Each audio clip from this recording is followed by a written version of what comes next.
Well, hello everybody. It's Heath Robinson with Topaz Labs here, and I am so excited to be welcoming back Hazel Meredith. Hazel, are you there? I am. Hi, everybody. Thanks for joining us again. I'm so happy to be back. I love doing these webinars for you guys, and we always get some great questions, so keep them coming. I will try and, what we don't get to today, I'll also try and answer a couple questions in my blog in the coming weeks, so feel free to ask away. What I want to do today is give you a taste of some of the things that I like to do in Studio. I'm going to work in conjunction with Photoshop in some instances. Some will go direct to Studio. But I'm going to do a variety of things from the really very quick and simple things that you can do and you may not think about using Studio for, to some more complex things. So we're going to kind of run the gamut today. And as he said, he'll ask some questions as we go, and then we'll get to some others at the end. So we're going to start with this image of the wagon wheels. This is an old, you can see it's a very broken down wagon I shot a few weeks ago. It's actually at a train museum here in Connecticut. But I liked the wheels of this, and I've done, the basic processing here in Lightroom and Photoshop, because I do usually start in Lightroom most of the time, not always, but generally. And what I really wanted to do now is I liked the way this image looked, but I really wanted to just give it that little bit of a vignette and focus your eye on the subject. And I've been lately doing a lot of vignettes with textures in Studio and texture effects. And I think it's a great way to apply something that's not just your typical, edge darkening. So I'm going to go ahead and duplicate my layer because I always do that when I'm working on anything. And I use the keyboard shortcut Control J to do that. There's like 4 different ways you can duplicate a layer. And then we're going to go up here to our filter menu and go into Studio. And we'll give that a second to open. Now you could also bring it directly into Studio, like I said, if you prefer. Sometimes I like to work from Photoshop just because I'm in a habit of working with those layers and having things saved that way, but that's just me. Okay, we're going to go into Adjustments and come down to our textures. And just to narrow this down, I know I want to use a border, so I'm going to go into this group, and instead of seeing everything, I'm just going to pick borders. And my favorite category to work with is grunge. And the one that I'm actually going to select is this one over here on the top right. And I'm going to come up here. We're going to keep it at multiply. And I ended up changing my opacity to 75%. And you can see just with that little bit of a border, I'm going to say okay, and we'll go back to our Photoshop and I'll show you the before and after. So if I turn this layer off, there's our before and there's our after. And it just really darkens some of that really bright ground color and focuses your eye on now what's the brightest part of the image, which is the wheel. And if you think that, okay, I'm back here, but maybe that's a little too dark, remember you can always lower the opacity of that layer, which is why I like doing these things on separate layers. And you could come back a little bit and let a little bit more of your original show through. So that's our first really quick project. So I'm going Hey, to close. Hazel, we've already had quite a few people asking what town the train museum was in again. It's in Danbury, Connecticut. It's the Danbury Railway Museum. They actually had a classic car show there a couple weekends ago, and my husband loves trains and old cars, and I do too. But we decided to go up for the day, so we got to shoot cars and trains. They've got some restored things and some older train cars there, which are cool. You'll be seeing I think I might have another one of those in here today. I do, in one of our coming up projects. So I'm going to close this one. We're not going to save it since I already have everything saved. And this one, I'm going to start with the raw file, and we're going to bring this into Photoshop. I did resave it as a TIFF just so that it would open quicker. So I'm going to actually open it from over here. I have two screens open, so people go, how did that image magically appear? It's because I have a second monitor, so I'm just opening from that. All right, so this is just the basic file. We're going to go back into our studio again. And, oh, let's go with that. I didn't duplicate my background layer. That's why it's telling me that. See? Even the program wants me to do that. Let's go back up here again. And my goal with this image is I really liked the way the fog looked in the trees. This is in the Smoky Mountains. We were down there in April. I'm going to just reset this so you can see the original. And I don't know, I was trying to bring out some more detail in the trees, even though it was nice and soft and foggy. I don't know, I was looking to do something, but it's how I usually start with these things. Like, what can I do to kind of jazz it up a little? So I went into Simplify, and I went down to Sketch. And again, I only know what I'm these steps because I've written it down as I've gone along.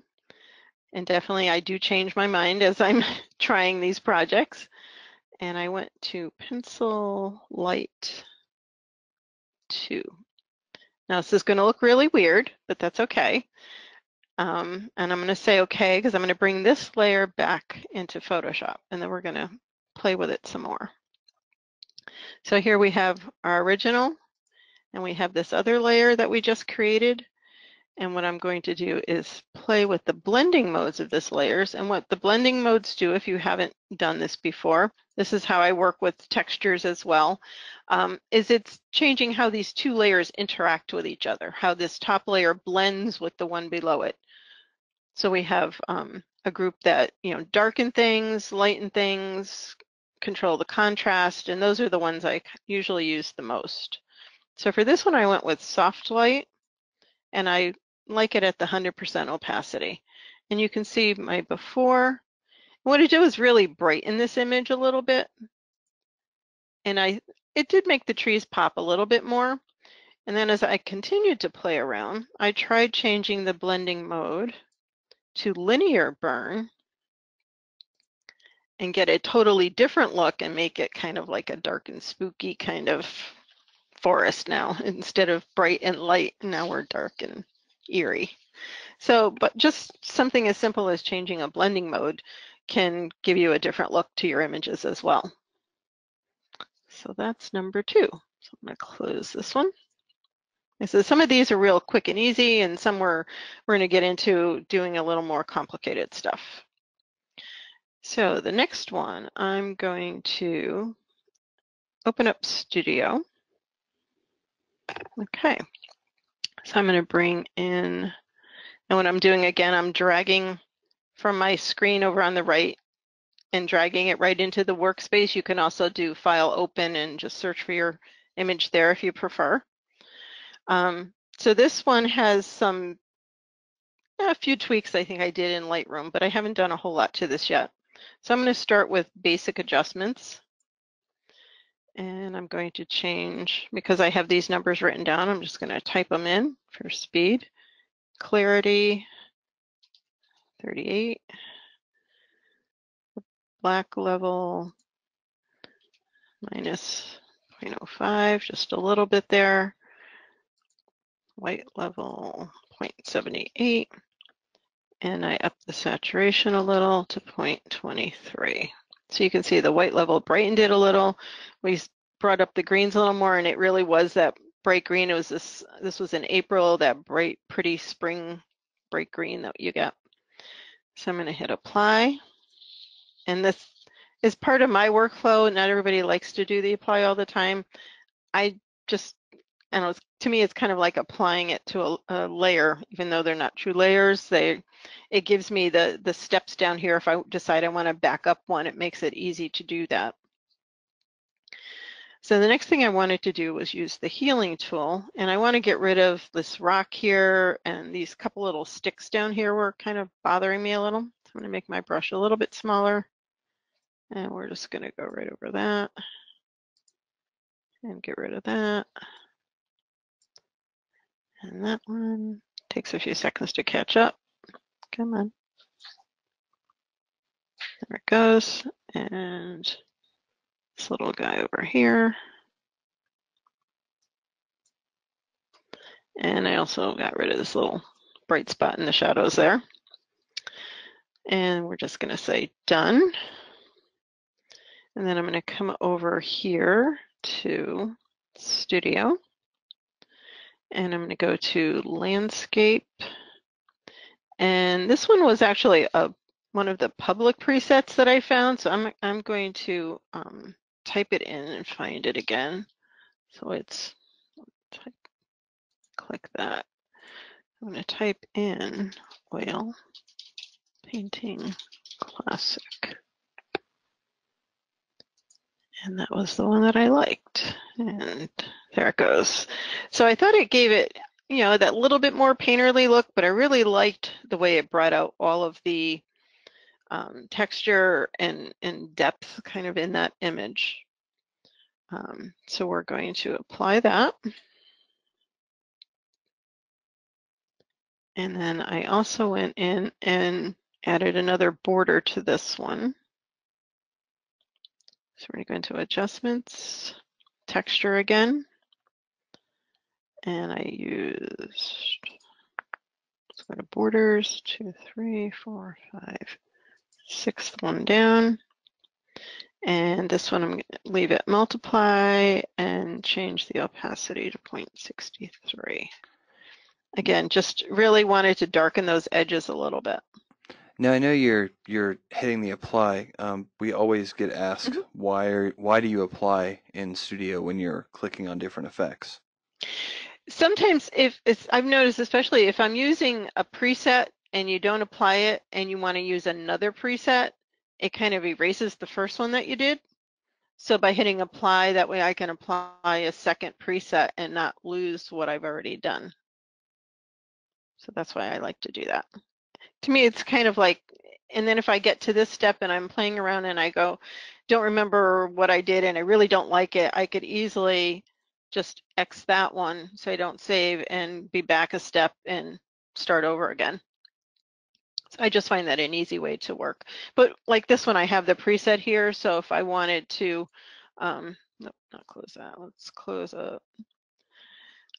I could just add, you know, a texture on top of it if I wanted to, instead of hitting the apply there. So it's just a matter of personal preference. It's just kind of my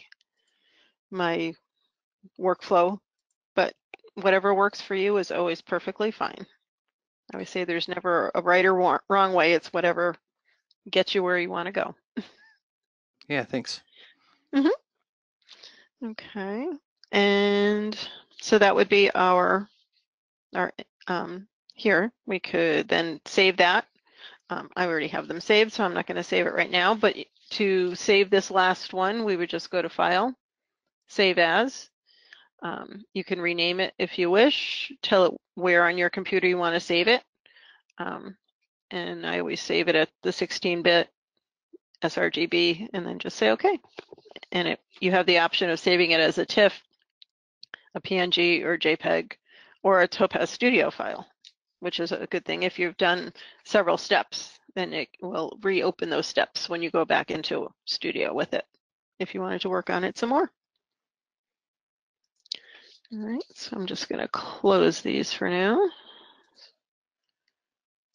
I'm not going to save them because I already have it all saved. All right, let's move on to another choo-choo train. So I'm going to bring this one in as well. I'm just going to drag this over. This is also from the Danbury Museum. And what I really wanted to do here, you could see it wasn't, you know, the best sky day. So we're going to jazz up that sky a little by adding some more clouds of our own, and then bring out some of this grittiness to the train. Okay, so we are going to go to our clarity. Let's close this down. Sometimes I get too many things open and then I can't find what I want. So we're going to go to clarity, general, and go to, turn that off, micro contrast boost 2. Nope, that's medium. Micro, down further, that one.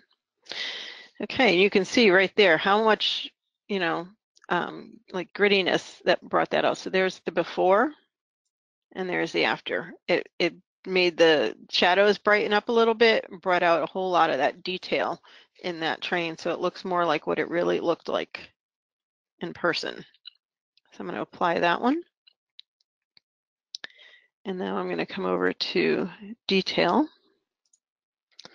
I'm going to go into the creative detail. And I like to do this to most of my images, do just an overall detail. I'm going to go into light 1, so we're just going to do a little bit, just really bring out all those details even more. I do this instead of using sharpening in Photoshop. I use Topaz Detail all the time. That's usually my last step for the most part, but today we're going to do that, and then we're going to go on to a few other things. So I wanted to go into my healing tool again, because I noticed when I was working on this before, these two little dark clouds kind of looked a little weird. So we're going to do that, and it's hard to see, but there's a little dust bunny right there from the camera sensor. So we're going to get rid of those a little bit. Okay, now we're ready to bring in another sky. And the way we're going to do this, let's hit done there. I put this sky into textures, and I'm going to show you how I did that. So we're going to go here to textures, and I brought it into, I named a file my own textures. And if you saw the last webinar, we created that one back then. This time we're using this cloud image I brought in. And the way you can bring in your own images is once you have this function open, the texture, just click on this little piece of paper here, and you can create your own category. I already have the one, my own textures. If you want to create a new folder, just click on add category and name a new file basically there. And then, so you're going to highlight the one where you want to add it, and then click on import and scroll to where it is on your computer. Say open, and it has now brought that in again. So now there's the texture. So once we close it, now it's in here twice, we can click on that texture. And I liked what it did to the sky. It basically added some more color. Obviously, we don't want our train to be this blue. So we're going to mask it off of our train. So I'm going to click on this little thumbnail to bring up the masking box. We're going to grab a brush, and this is just like masking in Photoshop. I'm on black. I want it to totally take it away, so I'm going to leave the transparency there. And we'll start with the smaller brush and kind of get towards the edges. And I'm just going to basically paint where I don't want this blue texture. And we can always tweak it a little bit more later. I'm doing this kind of quickly so we can show you lots of projects today. And now that I have my edges mostly done, I'm going to make my brush bigger and just kind of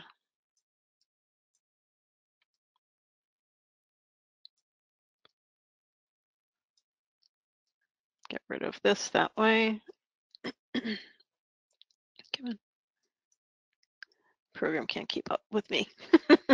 I'm going too fast. Give it a second to finish catching up, and that's pretty good. Now, if we make a mistake there, we can always switch to white with a small brush and kind of paint it back in again to bring back that sky if we went a little too far over. And that's good enough. So just with that texture, I can hide that for a second. We went from that kind of a sky to, come on, bring it back. There we go. to a little bit more blue sky. So I'm going to apply that one. And then we're going to go into texture effects, my favorite. And we're going to go to gritty grunge. I always seem to go towards the grunge ones. I just like the way it looks. And then we're going to come all the way down to striking grit, which is one of my favorite. You can see I favorited it because I do use this one a lot. I think I use it in another project today too. And so now we've added some nice texture to the borders. It's made some other adjustments to the images. And I really like the way that that looks, just the way it is. So I'm going to apply that. And we're going to do one last thing to this one. The headlight was on in this train, even though it was daytime. And I thought, gee, wouldn't it be nice if you could really, see that a little bit more, see some rays coming out of that. So thanks to the magic of Topaz, we're going to go up to plugins and go to star effects. And this is one I don't use often, but it's great to have in your arsenal when you have a situation like this. I'm going to use Sunflare 4, and it gave it just a nice soft glow. I'm going to go over into the settings, combine vector star, that's what I wanted, the brush size 74, that's good. Come down to color adjustments. Saturation I brought down to about 58 or 9. Temperature, let's make it a little bit cooler. Not that far. Let's go up there. And I brought down the rainbow strength because I really didn't want a rainbow effect in the highlights there. And we'll say okay.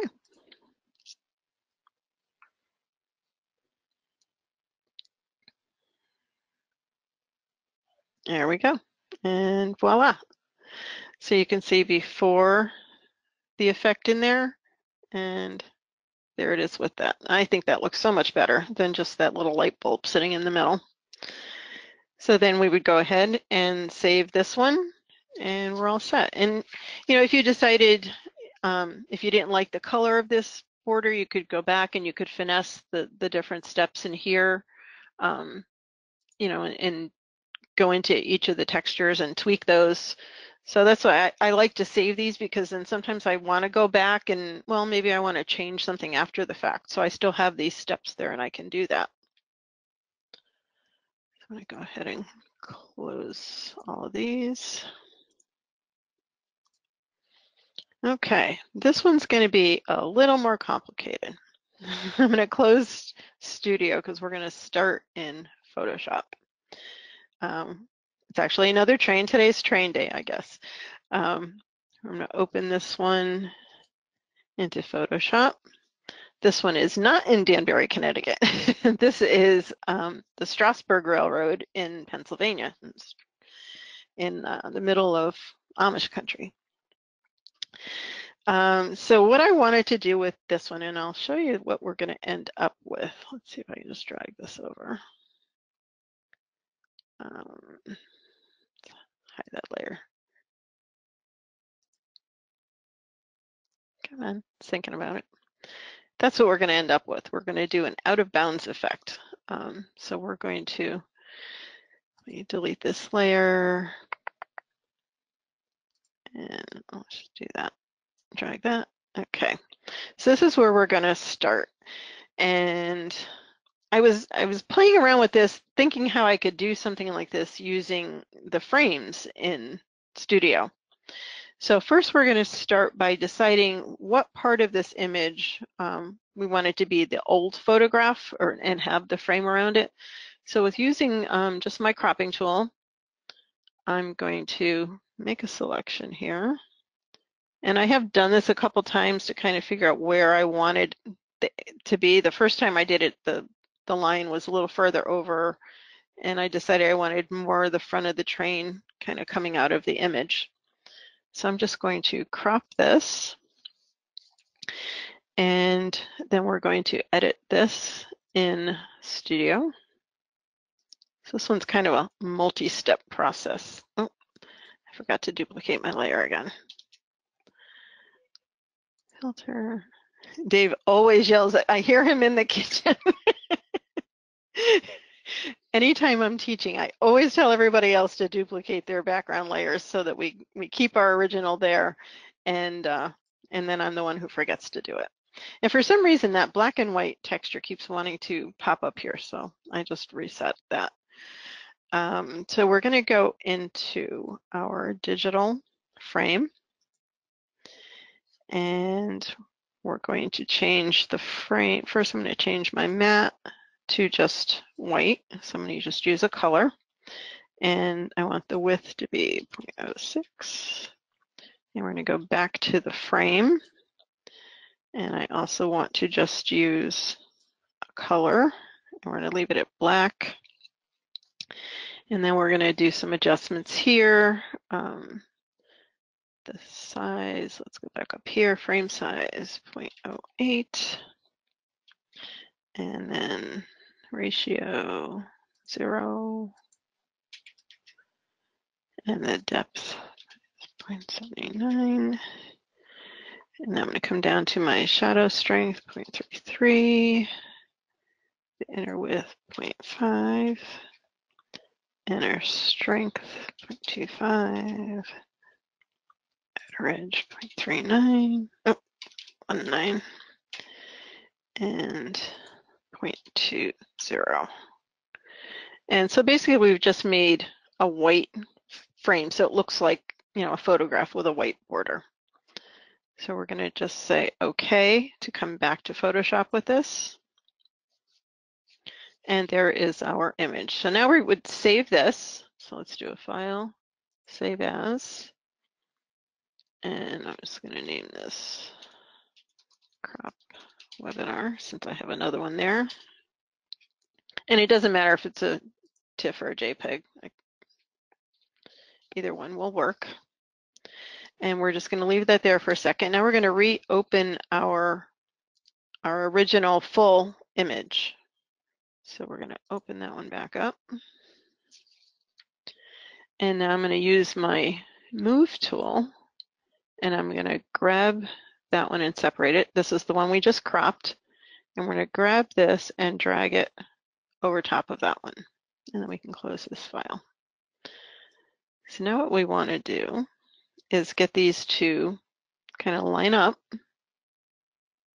And it kind of does that for you. It kind of jumps right in there. Makes it pretty easy. And now I want to go to Edit, Transform, Skew, because I want to bring down these edges so it has some angle to it. And bring this one up a little bit. And we're not going to worry if it doesn't match over here because we're going to get rid of that anyway. So this looks pretty good. Maybe come up a little bit here so the stays lined up okay. We'll accept that change. And now I want to apply that sepia look here. I can actually, and I didn't realize it would do this. If I open Studio now, it's going to only make the change to this top layer, which is really cool. I thought it might do the whole image, but it actually, because it's a separate layer, it's just going to edit that layer. So we're going to go back over here to our texture effects. I went into black and white. And the one I liked was Hard Day's Night. And it gave it this nice old sepia look. I really liked that. So we're going to say OK, and that'll bring us back to Photoshop. And again, you can fine tune any of these effects by going in here. So now we have that effect on that layer and our original underneath. So now what we need to do is get rid of these two and blend them together so it looks like the train is really coming out of that image. So on this layer, what I did first was I used my selection tool and highlighted some of this edge to get rid of it. about there, and just hit the delete key, and that got rid of that part of the white, made it easier to blend. Control D. Oh, looks like I missed a little bit. Didn't quite catch the edge of that. Well, that's not what we wanted to do. That's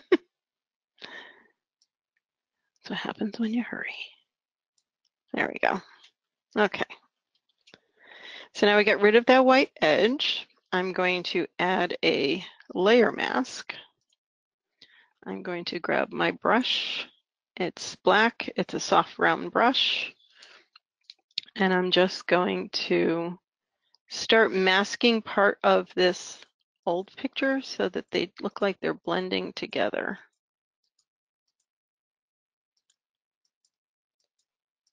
And I'm just doing little short strokes. I just want it to look like the transition is happening from the old to the new. And you could leave, if you decide you want to bring back a little more of that white edge there, you can switch the mask back to white, paint it back in. That looks pretty good. I kind of like that. And then at the end, I thought I would crop it a little bit more. And I don't want that smoke to be back there because I want it to look like it's actually just coming out of this part of the picture. So we're going to use the clone tool to get rid of some of that. And I came in like this. We'll crop that. So I'm going to temporarily hide this layer. I'm going to grab my clone stamp, click on the background layer, and I'm just going to clone out some of this along the edge so it doesn't show behind that other image that we created.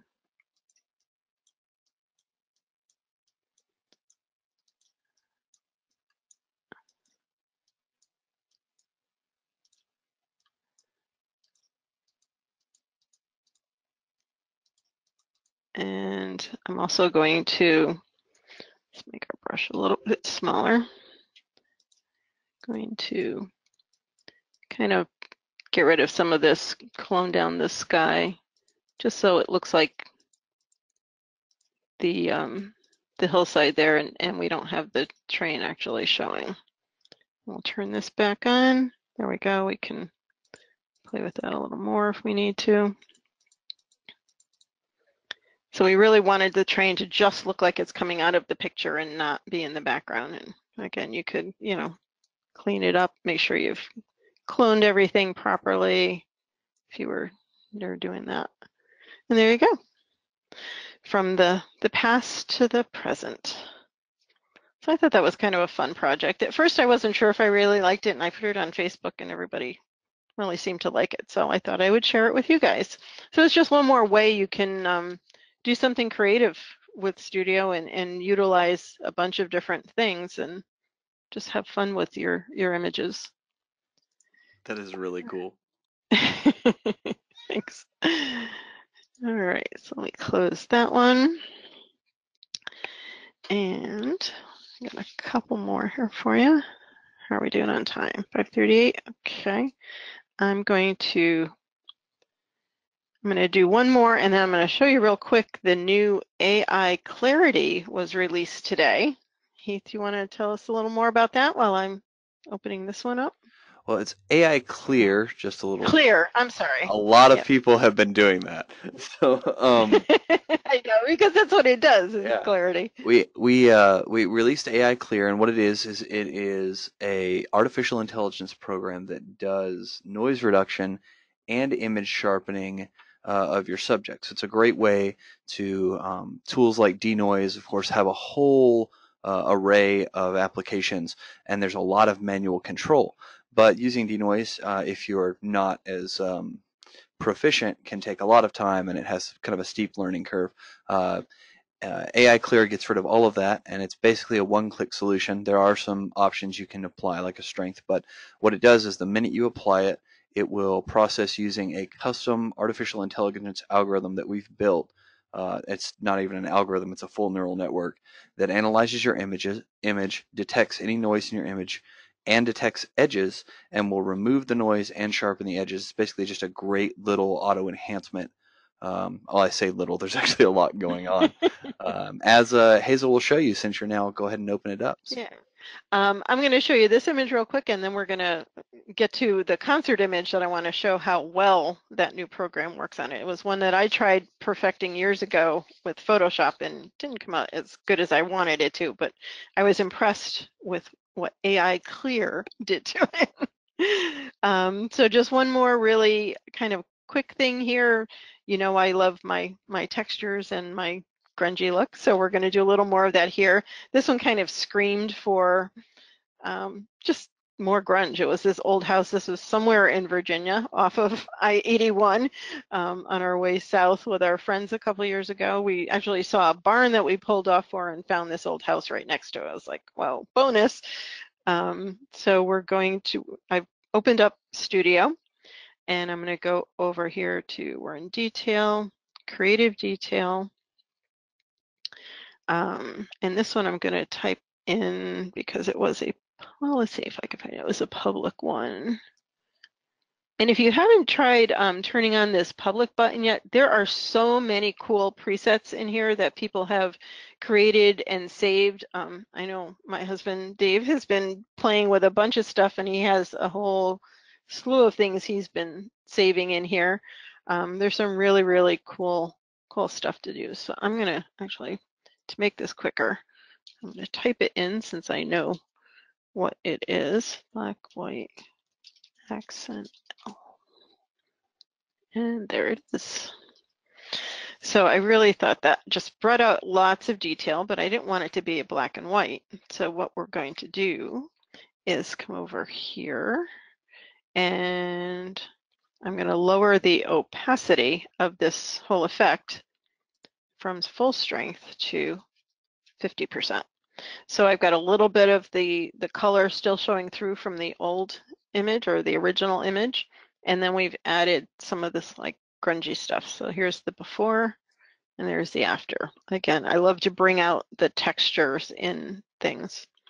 So we're going to apply that. And then we're going to go into our texture effects.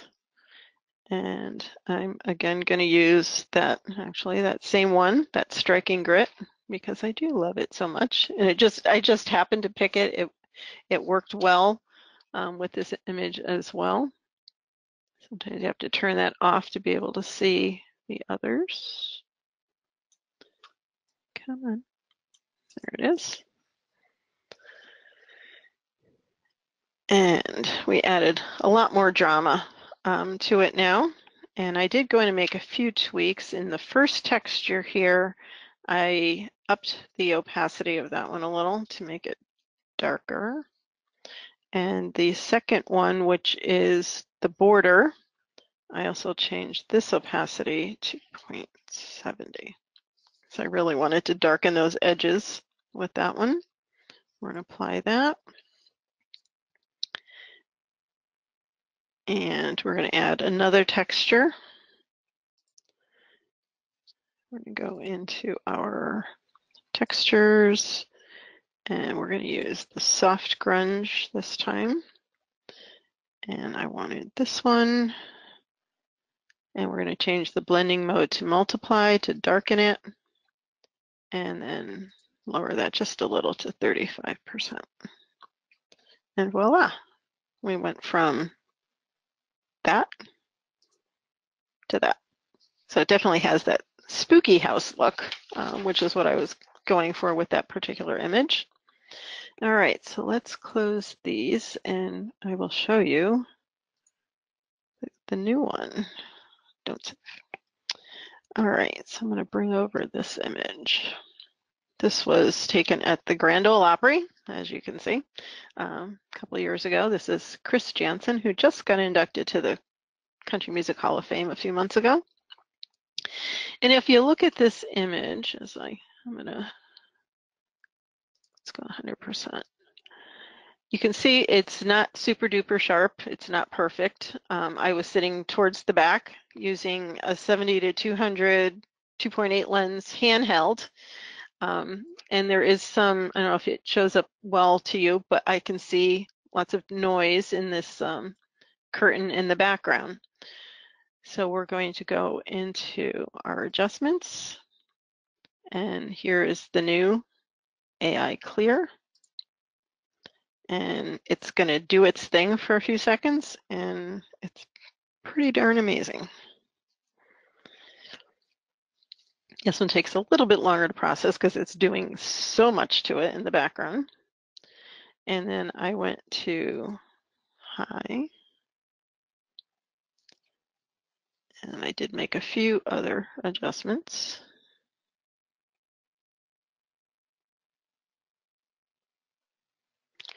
And I went to all the way up with the strength of it to 1. I already switched that. The exposure I brightened just a little bit. And the clarity 0.56. And it's gotta run through its paces here. Did you say you took the detail both to high or low? Low is what I meant. I said high, but I meant low. Okay, just checking. Yeah, high was like, I did try it, but it was a little too much. And it actually made it look more noisy because it was bringing out too much detail. But wow, look at, there's the before. Look how much sharper this looks. I was amazed by like the detail in the shirt and in his jeans. You know, it just brought out like all of the texture of the fabric. And there's still a little bit of noise, but you know, it is a concert image, so but I thought it brought out so much more detail in this. And if you wanted to mask away some of the effect, you know, if you don't want to sharpen like the people in the background, you want to keep that soft, like anything else, you can add your layer mask and then you know go in and do that. So you can you know mask it off of here, bring her back to being soft, you know, the whole kind of thing. And I would obviously crop this image quite a bit. There's lots of excess background here. So again, you could finish masking if you wanted to, and then let's crop it down. I'll get rid of a whole lot of that. Get rid of the kind of half person over here. And come in maybe there. Say done. We need Jeopardy music when things are processing. Alrighty. And again, let's zoom in here. And we can, oops, let's get off the masking button. Let's hit apply. And then we can zoom in and take a look. So it looks much, much better than it did. Is it perfect? No, but it wasn't a perfect image to start with, but it sure looks a whole lot better than that original. We got so much more detail in there. Yeah, I've really loved what AI Clear can do with detail in it. Yeah, it's just amazing how much it does for it. And that's just you know my first take at playing around with it a little bit, just in the couple days that I've had a chance to. So. Well, we are at the end of the hour, and I'm sorry if I kind of drag us on a little bit, but I thought that was a really good Okay. question. I wanted to get Yeah, to it. for sure. If you guys want to follow Hazel or visit her blog, you can visit her website, meredithimages.com, and follow her on Facebook, facebook.com/meredithimages. She's always posting great things. You're actually one of my favorite people to follow on Facebook because you've always got such cool stuff up there. Uh, if y'all have any questions, y'all can always contact us. Reach out to us at webinars@topazlabs.com. You can always sign up for upcoming webinars at topazlabs.com/webinars. Also, want to let you guys know we do have a user forum specifically for Topaz users, and you can find that at discuss.topazlabs.com. It's great for feedback on images, anything you want to post or share, anything you want to talk about, specific approaches. We've got posts ranging from, hey, check out my cats, to look at this huge thing that I made in Topaz Studio. So yeah, be sure and check the forum out. Be sure and hit up Hazel on her website and on Facebook. I know she appreciates the follows. If you guys have comments, of course, reach out to her. She loves hearing from you guys. And For sure. do you have any workshops or anything coming up? I think that season's Um, wrapping up. Not really. Yeah, the camera club season's wrapping up. I have something in September in near the Albany area with a professional group there, and then we're already working on next year's creative photography conference. And there's some info on the website. There's one in May, and we're looking at doing a fall 2019 event in the Chicago area. So we're going to be moving around the country. Nice. Yeah, I think you mentioned you might be stopping by us. I'm gonna have to clean the office up. Yeah, I'm going to be in Texas in September, so I Ah, plan you to pay. picked a good time to go. It finally cools off in September. Well, everybody, thank you so much for spending the hour with us. Hazel, thank you so much for another awesome Thank presentation. you. Can't wait I for the next appreciate 10. And it. everybody, I hope you have a good morning, afternoon, or evening wherever you are. Be sure and check out our site if you're interested in AI Clear or any of the new products we've got. Be sure and check out Hazel's site. She's got some great stuff there. And use these discount codes, man. She's got some great textures, and her ebooks are amazing. Thank you. Yeah, we'll look forward to seeing you next time. I hope you have a Thanks great again. morning, afternoon, or evening, wherever you're at. Thanks, Hazel. Thanks, everybody. Take care. Bye bye. Bye.